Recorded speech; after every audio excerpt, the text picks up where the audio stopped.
आपके बिना ये काम दाता कोई नहीं कर सकता, या दया करियो। परमात्मा को पता था कि यह आत्मा तो मेरी है, रामचंद्र भी यूं तो ठेकेदार बन रहा है। अपने आत्माओं जैसे आपका कोई पुत्र या पुत्री है और कोई रोगी है आज के दिन किसी कारण से, मान ले देखो सत्संग ये ऐसा सत्संग है इसमें सारे पॉइंटों पर हिंट देने पड़ते हैं, हर तरह के भगत होते हैं। अब जैसे यहाँ अधिकतर रोगी आते हैं, क्यों काल ने सत्यानाश कर दिया, भक्ति खत्म करवा दी, पिछले पुण्य खत्म हो लिए, आगे भक्ति इनके पास थी नहीं, माथा टेक टेक उन चौराहे वाली माताओं पर बैठा लिया।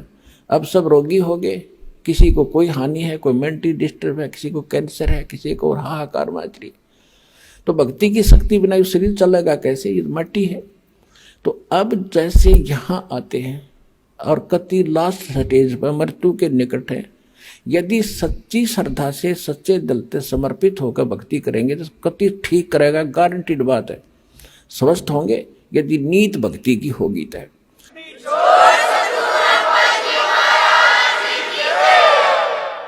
और दूसरी बात यह है कि कोई जैसे अब क्या करते हैं, कोई भक्त बता देता है कि वहां जाते ठीक हो जाते हैं, वो चल पड़ते हैं बेचारे, क्यों सब जगह थक लिए, वो सोच लेते एक ट्राई और कर लेते हैं। तो ट्राई करने आने वाले को यहाँ राहत नहीं मिलेगी। हाँ, यहाँ समर्पित होकर ज्ञान सुनकर आवे और चलो ट्राई करने आ भी गया तो हमारे नियमों का फॉलो करे जो हम यह बताते हैं, फिर देखना रोज चांदना देगा परमात्मा, जैसे दीपक में तेल डाल दिया जाता है ऐसे राहत मिलेगी आपको। यहाँ भगवान है, समर्थ सर्वशक्तिमान कबीर साहब की शक्ति है यहाँ पर।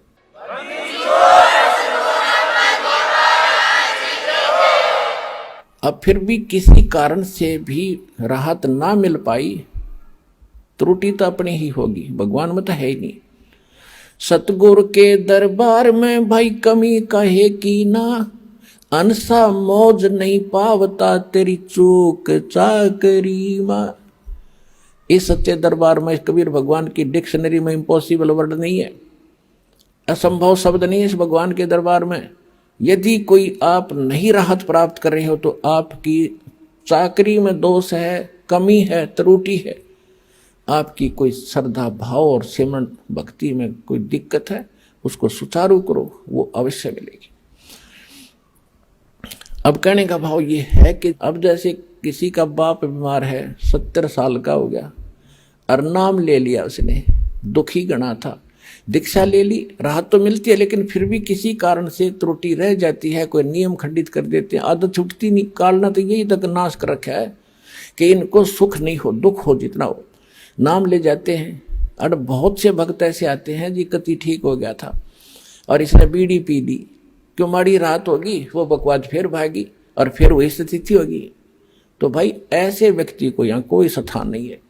अब भगवान नहीं सुनेगा ऐसे व्यक्ति की, दोबारा नाम लो और फिर ठीक हो जाएगा, आगे नियमित रहना। इस कारण से वो कोई नाम खंडित करने से मृत्यु भी प्राप्त हो जाती है। अब हम तो रो रहे हैं कि हे भगवान यू क्यों मर गया, क्योंकि हमारा पिता था या हमारा पुत्र था, हम तो एक सुख के ठेकेदार बने, वो तो आत्मा तो उस परमात्मा की थी, उस परमात्मा की आत्मा है और उसको नाम दे दिया तो उसको मनुष्य जीवन मिलेगा। इस नाम का एक बार भी जाप करके जो दास प्रथम मंत्र देता, और यदि शरीर छूट गया तो मनुष्य जीवन गारंटीड है, भक्ति मिलेगी। और इस अनमोल अमृत को बचा कैसे रखा था, छुपा क्यों रखा था, इसलिए रखा था कि ये जरूरत है इसकी।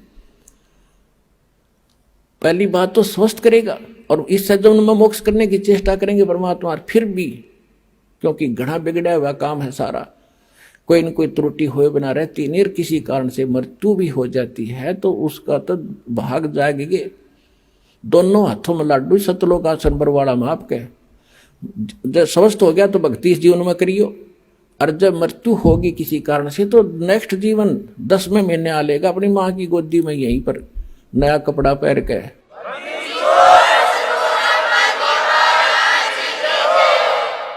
ये तो असंख्यों शरीर जाली है हमारे, ये तो एक कपड़ा बदलना है।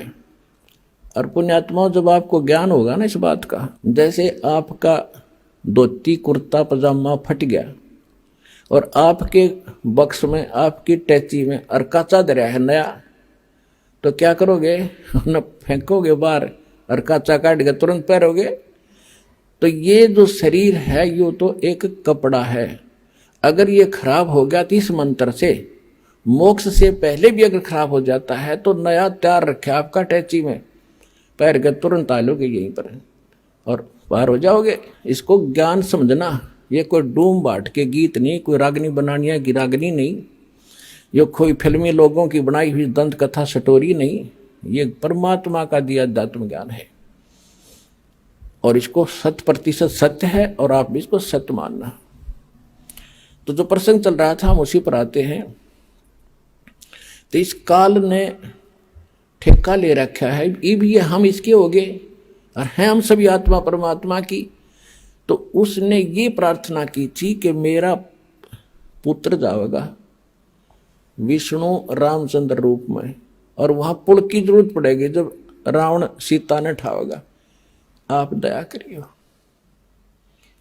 परमात्मा बोले कोई बात ना, क्योंकि परमात्मा ने पता था को यू ना कहे तभी मैंने जाना पड़ा, क्योंकि बच्चा तो मेरा ही है।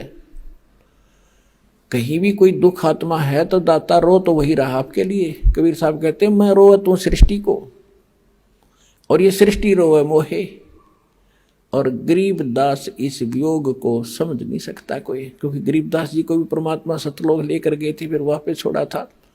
तो उनको समझा रहे हैं कि मैं इनको रो रहा हूं गरीबदास, कि तुम मेरे बच्चे हो, मेरी भक्ति करो, तुम्हें यहां भी सुख दूंगा और सतलोक ले चलूंगा जहां तुम सदा सुखी रहोगे, मृत्यु नहीं होगी तुम्हारी। और ये मुझे खोद रहे हैं भगवान है संकट मोचन, संकट मोचन है। बता हनुमान जी ने संकट मोचन मान्या करते हम होते।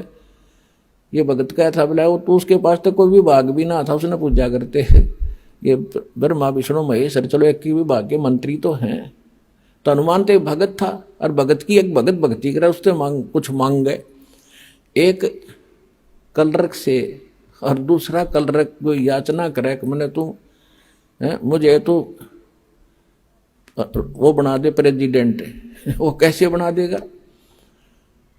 तो कहने का भाव ये है कि हम भक्ति गलत कर रहे थे, तो परमात्मा ने को मालूम था कि ये दुखी होंगे तो या तो दुख तो मुझे ही होगा।